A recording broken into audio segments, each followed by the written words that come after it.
너도 살고 있구나. 나도 살고 있단다. 장수하늘 소를 종이 상자 안에 넣어 돌보기 시작했습니다. 그러다 문득 생각하게 됩니다. 나는 이 생명에게 절대자일까? 그리고 나 역시 또 다른 세계 속에서 살아가는 존재라는 것을 깨닫습니다. 이 수필은 한 마리 장수하는 소를 통해 존재와 관계 그리고 동행의 의미를 생각하게 하는 이야기입니다.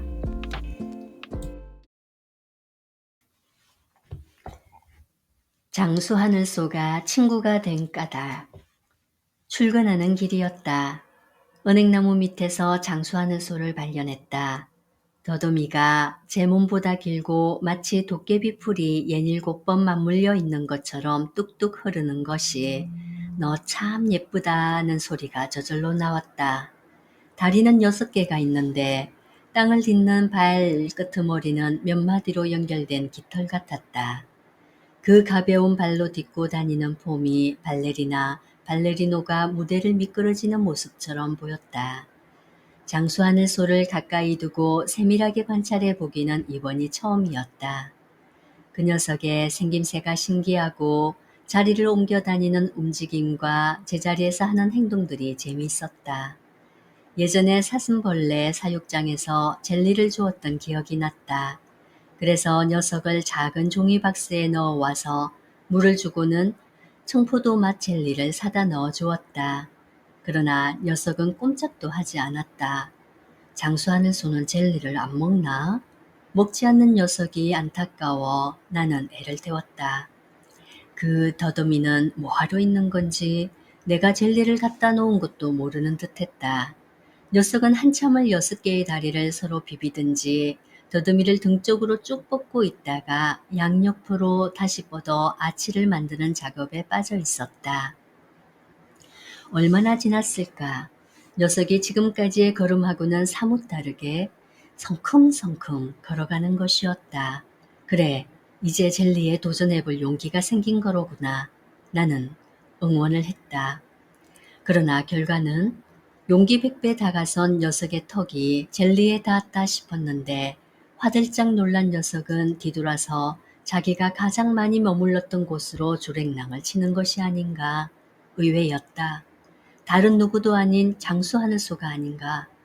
생긴 모습은 꼭 대장군처럼 믿음직스럽기만 한데 나는 그 녀석 하는 모양이 더욱 궁금해져서 아예 엉덩이를 바닥에 깔고 앉아서 지켜보았다.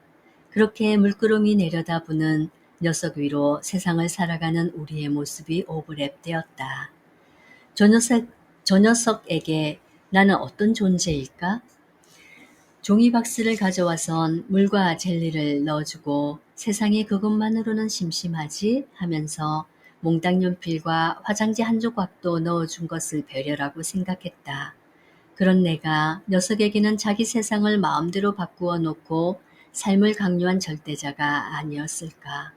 녀석으로서는 선택의 여지도 없었다.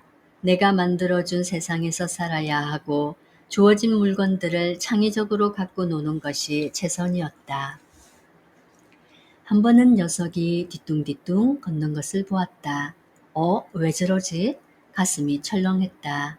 하지만 녀석은 머지않아 질질 끌고 다니던 오른쪽 뒷다리를 끌어다가 씩씩하게 걷는 것이었다. 다행이었다. 이 녀석 나를 놀리고 있는 거야. 씩씩해진 녀석의 모습을 보면서 잠시 놀란 것은 되레 큰 기쁨이 되었다. 절대자의 동정을 구하는 녀석의 행동은 간헐적으로 이어졌다. 한 번은 왼쪽 앞다리가 다른 5개 다리보다 땅을 딛는 힘이 시원찮아 보였다. 그래서 잠시 숨을 죽이고 지켜보았다. 그러나 그것 또한 녀석의 연극임을 알게 되었다.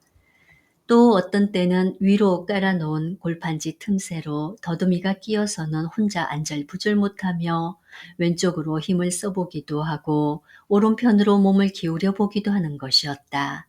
녀석의 몸부림이 서글퍼 보였다. 나는 문득 하느님을 떠올렸다. 하느님도 우리의 살아가는 모양을 보고 나처럼 안쓰러워하실까? 어떤 때는 대견하게 여기시기도 하고 또 때로는 가여워 가슴 아파하실까? 나는 녀석을 걱정하기 시작했다. 이상했다. 녀석에게 있어 하느님과 같은 나는 녀석이 가여워서 마음이 아팠다. 결국 녀석의 절대자였던 나는 녀석에게 자유를 주기로 결심했다. 처음 만났던 자리에 데려다 놓을까, 이참에 새로운 세상으로 인도할까 고민했다. 차들이 다니는 앞장소는 녀석을 사랑하는 내가 축복하기에 불안한 곳이었다. 새로운 세상이라 함은 내가 사는 아파트 앞들이었다. 하지만 그곳도 망설여졌다. 지금껏 살았던 곳과는 다른 낯선 곳이어서 녀석이 방황하는 것은 아닐까. 나는 어디에서 왔으며 어디로 가는 걸까 물으며 나무와 이슬이 있는 그곳을 제대로 누리지도 못하는 것은 아닐까. 혹시 종이박스 속에서 상상했던 내 생의 꿈이 현실이 되었다는 착각에 돈키호테가 되는 건 아닐까. 생각해보면 하느님도 참 못할 짓이었다. 내가 녀석을 사랑한다는 이유로 해줄 수 있는 모든 것들이 완벽하길 바랐다. 그러나 그 완벽이라고 하는 것은 절대자인 내가 주는 것이 아니었다. 녀석이 자기의 세계에서 찾아야 하는 자신의 몫이었다. 아, 이거구나. 이 세상과 나와 너의 세계가 어떤 절대자의 은총 속에서 만들어진 것인지는 모르겠지만 세상의 이야기를 만들어가는 것은 나와 너의 일이구나. 잠시 뒤 너에게는 새로운 세계가 열릴 것이고 만들어갈 새로운 역사가 펼쳐질 텐데 너는 전혀 모르고 있겠지. 너와는 다른 세계지만 같은 우주를 살고 있는 나의 존재도 모르고 말이야. 나는 녀석에게 절대자가 아닌 친구로 남고 싶어졌다.